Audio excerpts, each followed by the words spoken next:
Number 14, we've got log base 2 of secant x I'm going to take the derivative of.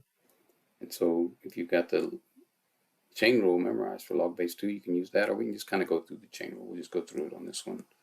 The derivative of the outside function here, log base 2, well, for any logarithm, you get 1 over natural log of the base times x in the denominator. But I have, and if that's all I had was log base 2 of x, I'd be done. But I've got secant x, and so I need to put my inside function in here, secant x, and then multiply by the derivative of that inside function, secant x. So I have 1 over natural log 2 secant x. There's no need for the parentheses on this one. It's just showing you that that's where the inside function is going to go. And then the derivative of secant x is secant x tangent x. That allows me to cancel, which is the only part I need to do here to simplify completely. So I end up with tangent x in the numerator over natural log 2. And this next one, I want to find dy dx, and you can see I've got this implicit expression here. So I'm going to just take the derivative of both sides with respect to x, so derivative of xy plus the derivative of x squared plus the derivative of y squared, all of them with respect to x, equals the derivative of 1.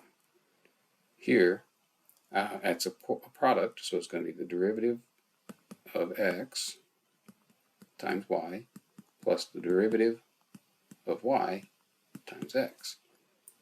This one, I can take the derivative, that matches up, so that's just going to be 2x. This one, the chain rule will tell me take the derivative with respect to the variable that you see, then multiply by dy dx.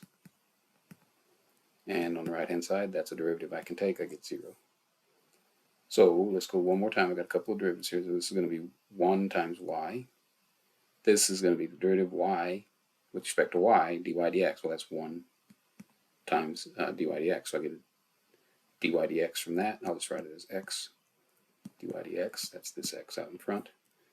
Plus 2x plus 2y dy dx. And so now I'm to the point where I want to solve for dy dx. So I'm going to leave these two on this left-hand side. I'll bring this one and this one to the other side. So I'm going to have the following.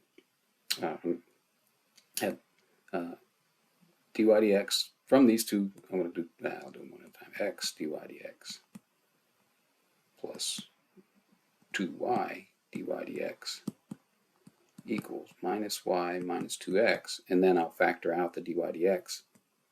Dy dx times, there's an x left here, a 2y left here,